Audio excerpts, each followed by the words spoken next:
വചനവീഥിയിലൂടെ father ജെ.ബി. Puthur. വിശുദ്ധ മാർക്കോസ് രചിച്ച നമ്മുടെ കർത്താവിശ്വംശയുടെ പരിശുദ്ധ സുവിശേഷം.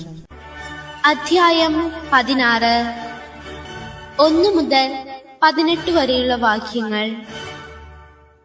യേശുവിന്റെ പുനരുത്ഥാനം. സാബത്ത് കഴിഞ്ഞപ്പോൾ മഗ്ദലേന മറിയവും യാക്കോബിന്റെ അമ്മയായ മറിയവും സലോമിയും അവനെ അഭിഷേകം ചെയ്യുന്നതിനു വേണ്ടി സുഗന്ധദ്രവ്യങ്ങൾ വാങ്ങി. ആഴ്ചയുടെ ആദ്യ ദിവസം അതിരാവിലെ സൂര്യൻ ഉദിച്ചപ്പോൾ തന്നെ അവർ ശവകുടീരത്തിങ്കലേക്ക് പോയി. അവർ തമ്മിൽ പറഞ്ഞു, ആരാണ് നമുക്ക് വേണ്ടി ശവകുടീരത്തിന്റെ വാതിൽക്കൽ നിന്ന് കല്ല് ഉരുട്ടി മാറ്റുക? എന്നാൽ അവർ നോക്കിയപ്പോൾ ആ കല്ല് ഉരുട്ടി മാറ്റിയിരിക്കുന്നു. അത് വളരെ വലുതായിരുന്നു താനും. അവർ ശവകുടീരത്തിനുള്ളിൽ പ്രവേശിച്ചപ്പോൾ വെള്ളവസ്ത്രം ധരിച്ച ഒരു യുവാവ് വലതുഭാഗത്തിരിക്കുന്നത് കണ്ടു. അവർ വിസ്മയിച്ചു പോയി. അവൻ അവരോട് പറഞ്ഞു, നിങ്ങൾ അത്ഭുതപ്പെടേണ്ട. കുരിശിൽ തറയ്ക്കപ്പെട്ട നസ്രായനായ യേശുവിനെ നിങ്ങൾ അന്വേഷിക്കുന്നു. അവൻ ഉയർപ്പിക്കപ്പെട്ടിരിക്കുന്നു. അവൻ ഇവിടെയില്ല. നോക്കൂ, അവർ അവനെ സംസ്കരിച്ച സ്ഥലം. നിങ്ങൾ പോയി അവന്റെ ശിഷ്യന്മാരോടും പത്രോസിനോടും പറയുക, അവൻ നിങ്ങൾക്ക് മുൻപേ ഗലീലയിലേക്ക് പോകുന്നു. അവൻ നിങ്ങളോട് പറഞ്ഞിരിക്കുന്നത് പോലെ അവിടെ വെച്ച് നിങ്ങൾ അവനെ കാണും. അവർ ശവകുടീരത്തിൽ നിന്ന് പുറത്തിറങ്ങി ഓടി. എന്തെന്നാൽ അവർ പേടിച്ചു വിറയ്ക്കുകയും ആശ്ചര്യപ്പെടുകയും ചെയ്തിരുന്നു. അവർ ആരോടും ഒന്നും പറഞ്ഞില്ല. അവർ അത്യന്തം ഭയപ്പെട്ടിരുന്നു. ശിഷ്യർക്ക് പ്രത്യക്ഷപ്പെടുന്നു. ആഴ്ചയുടെ 1-ാം ദിവസം രാവിലെ ഉയർത്തെഴുന്നേറ്റത്തിന് ശേഷം യേശു ആദ്യം മഗ്ദലേന മറിയത്തിന് പ്രത്യക്ഷപ്പെട്ടു. ഇവളിൽ നിന്നാണ് അവൻ 7 പിശാചുക്കളെ പുറത്താക്കിയത്. അവൾ ചെന്ന് അവനോട് കൂടെ ഉണ്ടായിരുന്നവരെ വിവരമറിയിച്ചു. അവർ ദുഃഖത്തിലാണ്ട് വിലപിച്ചിരിക്കുകയായിരുന്നു. അവൻ ജീവിച്ചിരിക്കുന്നു എന്ന് അവൾക്ക് കാണപ്പെട്ടു എന്നും കേട്ടപ്പോൾ അവർ വിശ്വസിച്ചില്ല.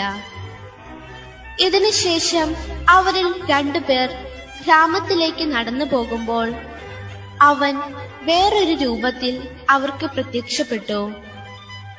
അവർ പോയി ബാക്കിയുള്ളവരെ വിവരമറിയിച്ചു. അവരെയും അവർ വിശ്വസിച്ചില്ല. ശിഷ്യഗണത്തിന് പ്രേക്ഷിത ദൗത്യം.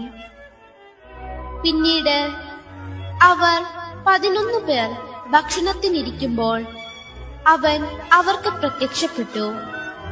ഉയർപ്പിക്കപ്പെട്ടതിനു ശേഷം തന്നെ കണ്ടവരെ വിശ്വസിക്കാത്തത് നിമിത്തം അവരുടെ വിശ്വാസരാഹിത്യത്തെയും ഹൃദയ കാഠിന്യത്തെയും അവൻ കുറ്റപ്പെടുത്തി. അവൻ അവരോട് പറഞ്ഞു, നിങ്ങൾ ലോകമെങ്ങും പോയി എല്ലാ സൃഷ്ടികളോടും സുവിശേഷം പ്രസംഗിക്കുവിൻ. വിശ്വസിച്ച് സ്നാനം സ്വീകരിക്കുന്നവൻ രക്ഷപ്പെടും, വിശ്വസിക്കാത്തവൻ ശിക്ഷിക്കപ്പെടും. വിശ്വസിക്കുന്നവരോട് കൂടെ ഈ അടയാളങ്ങൾ ഉണ്ടായിരിക്കും.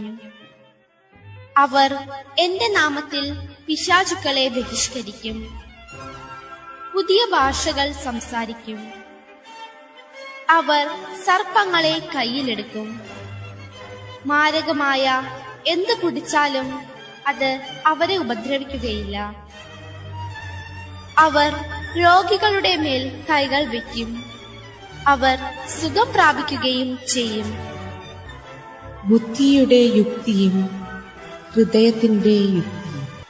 യേശു ഈ മണ്ണിൽ ജീവിച്ചിരുന്നപ്പോൾ ജനഹൃദയങ്ങളെ സ്പർശിക്കാൻ ഇടവന്നതിൽ എത്രയോ കൂടുതലാണ് മരിച്ചതിനു ശേഷം രക്ഷാകരമായ രീതിയിൽ ഹൃദയങ്ങളെ ചലിപ്പിക്കാൻ ഇടവന്നിട്ടുള്ളത് എന്നുള്ളതാണ് യാഥാർത്ഥ്യം.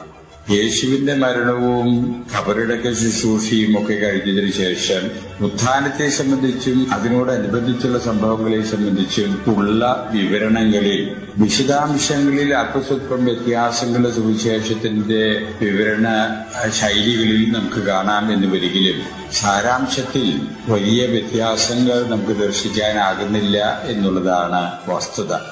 ഇന്നത്തെ സുവിശേഷത്തിന് സുവിശേഷകനായ മർക്കോസ് ശാബത്ത് ദിവസം കഴിഞ്ഞ് പിറ്റേ ദിവസം തന്നെ ഉയർപ്പ് നടന്നിട്ട് തൊട്ടടുത്ത് നടന്ന ഒരു സംഭവം ആണ് ഇന്നത്തെ സുവിശേഷത്തിന്റെ വിവരണത്തില് നമ്മൾ കാണുക. അന്നത്തെ യഹൂദന്മാരുടെ ശാബത്ത് ശനിയാഴ്ചയായിരുന്നു എന്ന് നമുക്കറിയാം. പിറ്റേ ദിവസമാണ് അപ്പോൾ ഞായറാഴ്ച. ആ ഞായറാഴ്ച ഉഷസായപ്പോൾ മഗ്ദലേന മറിയയുടെ നേതൃത്വത്തിൽ 3 സ്ത്രീകൾ യേശുവിനെ സംസ്കരിച്ച ഖബറിടത്തിലേക്ക് പോകുന്ന ആ യാത്രയെ പറ്റിയും അതിനുശേഷം ഉണ്ടായ സംഭവങ്ങളാണ് ഇന്നത്തെ സുവിശേഷത്തിന്റെ വിവരണം. നാം വിശ്വസിച്ചു പോരുന്നതുമായിട്ടുള്ള യാഥാർത്ഥ്യം, യേശു ഞായറാഴ്ച പ്രഭാതത്തിലാണ് ഉയർക്കപ്പെട്ട് കാണുക. ആ ഉയർപ്പ് കഴിഞ്ഞ് ഏറ്റവും അടുത്ത സമയത്താണ് ഈ സ്ത്രീകളുടെ മഗ്ദലേന മറിയത്തിന്റെ നേതൃത്വത്തിലുള്ള 3 അംഗ സ്ത്രീജനങ്ങൾ ഖബറിടത്തിലേക്ക് ചെല്ലുന്നത്. അവരുടെ കൈവശം സുഗന്ധദ്രവ്യങ്ങള്, തൈലം ഒക്കെ ഉണ്ടായിരുന്നു എന്ന് സുവിശേഷകൻ പറയുന്നു. അവരുടെ മനസ്സിലുണ്ടായിരുന്ന ചിന്ത യേശുവിന്റെ മൃതശരീരത്തിൽ അത് അഭിഷേകം ചെയ്ത് തങ്ങളുടേതായിട്ടുള്ള സ്നേഹവും താല്പര്യവും എന്നല്ല ആരാധനയും കാണിക്കുന്നതിനുള്ള ഒരു അവസരമായിട്ടാണ് ഇതിനെ നോക്കിക്കണ്ടു കാണുക. പക്ഷെ യഥാർത്ഥത്തിൽ ബുദ്ധിയുടെ യുക്തി അനുസരിച്ച് ചിന്തിക്കുന്ന മനുഷ്യർക്ക് ശവകുടീരം അടച്ച് മുദ്ര ചെയ്യപ്പെട്ട് കാവൽക്കാര് പോലും ഏർപ്പെടുത്തിയിരിക്കുന്ന ആ ശവകുടീരത്തിന്റെ ഉള്ളിലുള്ള മൃതശരീരത്തിൽ എങ്ങനെ ഇവർക്ക് തൈലം പൂശാനാകും എന്നൊരു ചിന്തയൊന്നും സ്ത്രീജനങ്ങൾക്കുണ്ടായില്ല. എന്തുകൊണ്ടാണ് അങ്ങനെ ചിന്തിക്കാതിരുന്നത് എനിക്ക് അറിഞ്ഞുകൂടാ. അത് ബുദ്ധിയുടെ യുക്തി ആയിരിക്കണം എന്നില്ലല്ലോ, ഹൃദയത്തിന്റെ യുക്തി. അവര് തൈലം എടുത്തു. പക്ഷെ എങ്ങനെയാ മൃതശരീരം അവർക്ക് മൃതശരീരത്തിൽ പൂശാൻ സാധിക്കുക എന്ന് അവര് ആഴത്തിൽ ചിന്തിച്ചില്ല. എങ്കിലും വഴി മധ്യേ അതിൽ ഒരാളുടെ മനസ്സിലേക്ക് കയറി വരുന്നു, മുദ്ര വെച്ച കല്ല് ആര് മാറ്റിത്തരും എന്നുള്ളതാണ് അവരുടെ ചിന്ത. അവിടെ കാവൽക്കാരുണ്ട്, മുദ്രവെപ്പുണ്ട്. ഇതൊന്നും മാറ്റിത്തരാൻ വേണ്ടിയിട്ടല്ലല്ലോ മുദ്ര വെച്ചിരിക്കുന്നത്. അതാണ് യുക്തി. ബുദ്ധിയും മനസ്സിന്റെയും യുക്തികൾ തമ്മിൽ വളരെ വ്യത്യാസം. അങ്ങനെ അവരവിടെ ചെന്നപ്പോ സാഹചര്യങ്ങളിലെല്ലാം വ്യത്യാസം. അടഞ്ഞ കല്ലറയ്ക്ക് അവർ കാണുന്നതിന് പകരം തുറന്ന കല്ലറയാണ് അവർ കാണുന്നത്. അവര് കല്ലറയുടെ ഉള്ളിലേക്കും ചുറ്റുപാടിലും ഒക്കെ വളരെ വിശദമായിട്ട് നിരീക്ഷിക്കുകയും നോക്കുകയൊക്കെ ചെയ്യുന്നു. അപ്പോഴാണ് ഒരു യുവാവാണ് എന്ന് തോന്നത്തക്ക വിധത്തില് ഒരു ദിവ്യത്വം തോന്നിക്കുന്ന ഒരു വ്യക്തി അവിടെ ഇരിക്കുന്നതായിട്ട് ഇവർ കാണുന്നു. ആ മനുഷ്യൻ ഇവരോടായിട്ട് പറയുന്നു, നിങ്ങൾ അന്വേഷിക്കുന്ന നസറായനായ യേശു ഇവിടെ ഇല്ല. നിങ്ങളോട് ജീവിച്ചിരിക്കുമ്പോ പറഞ്ഞിരുന്ന പോലെ തന്നെ അവൻ ഉയർത്തെഴുന്നേറ്റു. ആ യുവാവ് തുടർന്ന് പറയുകയാണ്, നിങ്ങൾ ഉടനെ ഗാലിലി പ്രദേശത്തേക്ക് ചെന്ന് യേശുവിന്റെ ശിഷ്യന്മാരെ വിവരം അറിയിച്ചു, അവൻ ഉയർത്തെഴുന്നേറ്റു എന്നുള്ളത്. ഇവര് ഈ വാർത്ത കേട്ടതോടുകൂടെ ഓട്ടം തുടങ്ങി എന്നാ പറയുന്നത്. പേടിയുണ്ട്, സന്തോഷമുണ്ട്, വിസ്മയമുണ്ട്, സംശയമുണ്ട്. അങ്ങനെ വികാരത്തിന്റെ തീവ്രതയിലായിരിക്കണം ഈ 3 പേരും ഓട്ടം. ആ ശവകുടീരത്തിൽ നിന്ന് അവർ ഓടുകയാണ് ശിഷ്യന്മാരുടെ അടുത്തേക്ക്. ഇവിടെ യേശു ഒരു തരത്തിൽ പറഞ്ഞാൽ തന്റെ ഉത്ഥാനത്തിന്റെ പ്രഥമ സാക്ഷികളായിട്ട് യേശു ഭാവനയിൽ കണ്ടത് സ്ത്രീജനങ്ങളെ ആയിരിക്കും. അവരാണ് ആദ്യമായിട്ട് ഉത്ഥാനം ചെയ്തതിന് ശേഷം ആ സംഭവത്തെ സംബന്ധിച്ചിടത്തോളം അവിടെ ചെന്നപ്പെടുന്നത്. അവരിൽ നിന്നാണ് ശിഷ്യന്മാർക്ക് അറിവ് കിട്ടുന്നത്. പിന്നീട് യേശു നേരിട്ട് അവർക്ക് പ്രത്യക്ഷപ്പെട്ട കാര്യങ്ങൾ പറയുന്നു. ഇത് അവരുടെ ജീവിതത്തെ വളരെ സാരമായ രീതിയിൽ സ്വാധീനിച്ചു കാണും.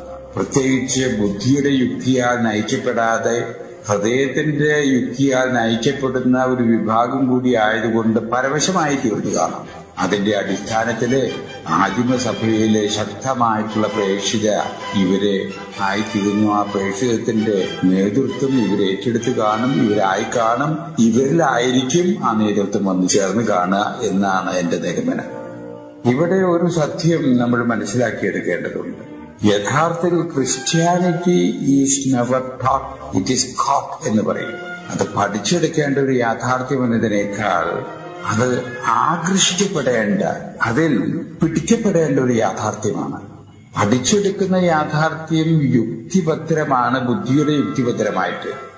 എന്നാൽ അതിനേക്കാൾ ഒട്ടും കുറവല്ലാത്ത ശക്തിയാണ് ഹൃദയത്തിന്റെ വശീകരണം. ജീവിതത്തെ സ്വാധീനിക്കാനിട വരേണ്ട ഒരു യാഥാർത്ഥ്യമാണ് ക്രൈസ്തവീകത എന്നുള്ള സത്യം നമ്മൾ മനസ്സിലാക്കിയെടുക്കണം. അതുകൊണ്ട് ബുദ്ധി തീവ്രത മാത്രമുണ്ടായാൽ പോരാ, വിശ്വാസത്തിൽ വളരാൻ ഹൃദയത്തിൻ്റെതായിട്ടുള്ള നൈർമല്യവും വികാസവും തുറവിയും നമ്മുടെ ജീവിതത്തിൽ പുലർത്തേണ്ടിയിരിക്കുന്നു എന്നുള്ള ഒരു ഉൾക്കാഴ്ച കൂടെ ഇതിൽ അന്തർസ്ഥിതമായിട്ടില്ലേ എന്ന് വേണം മനസ്സിലാക്കാൻ.